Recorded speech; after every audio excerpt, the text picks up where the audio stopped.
Hi guys, Sandy here. Today I want to talk to you about the universal basic income and how it's a real game changer.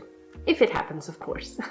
Universal basic income is essentially a program where every citizen unconditionally receives a flat monthly payment by the government, regardless of being employed and already earning an income.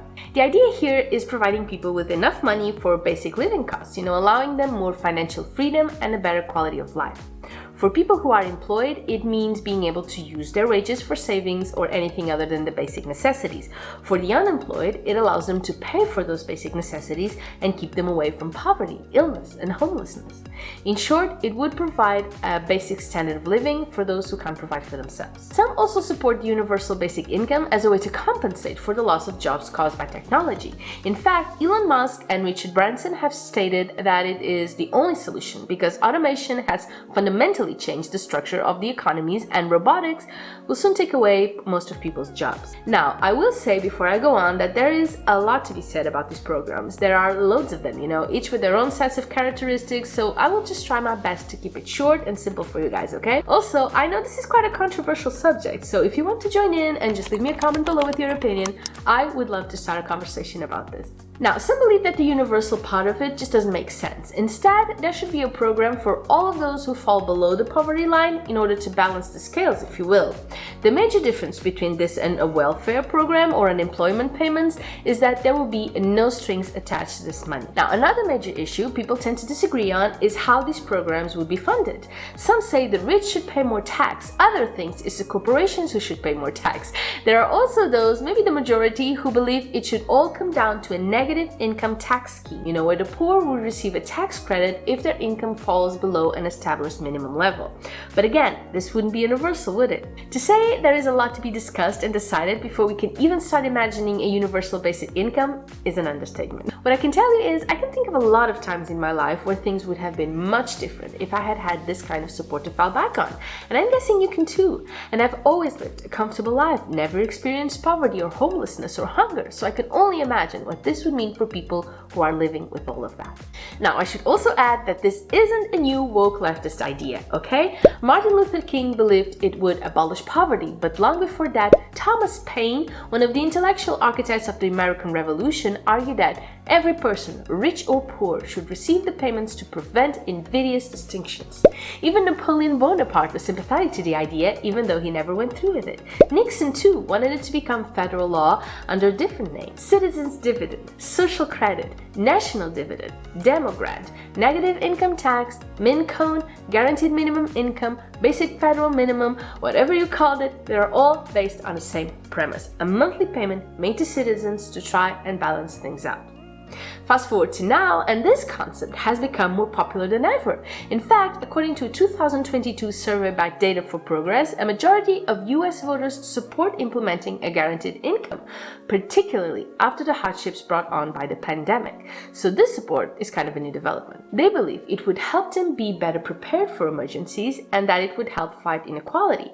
And surprisingly, this support is coming from both sides. The left sees it as a way to fight poverty and inequality, whereas the right sees it as a way to increase the efficiency of the welfare state. Now, before we continue, just a quick reminder to tap that like button if you're enjoying this video or think there is any value to it.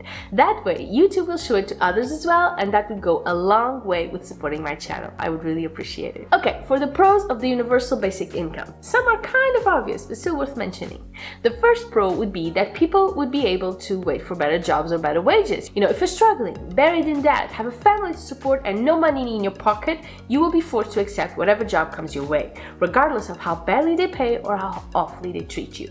If you can afford your basic necessities, you can negotiate better conditions, look for a better opportunity, or just tell that jerk of a boss where they can shove that crappy underpaid position. Like I said, I can think of a lot of jobs and a lot of jerk bosses I put up with for lack of options, and because I wanted to be able to support myself and felt like I didn't have any other way. If you had a family and debt and all sorts of responsibilities, and already you can see how big of a difference this would make. It would also allow people to go back to school or improve their skills in any way in order to find a better job, as well as to stay home and just take care of a loved one when needed. So many people get thrown into poverty when disaster strikes, an accident, illness, anything that means someone can no longer provide for the family and will actually add on to the costs. But worse still, if the other family members need to step up their contribution, that often means no one is left to care for that relative in need. Desperate situations that can be eased by the basic universal income. Next, these programs can help remove the so-called poverty trap often associated with transitional welfare programs.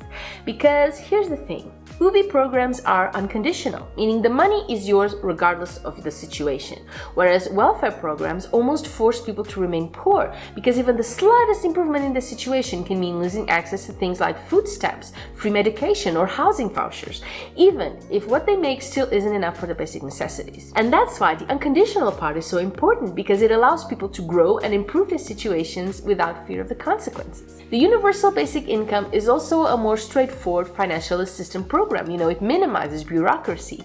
Unlike the current welfare programs that can be so hard to navigate, it can almost feel like an endurance test to see if you really want it bad enough. This also means it would cost governments less money to run. For starters, no more costly income verification paperwork.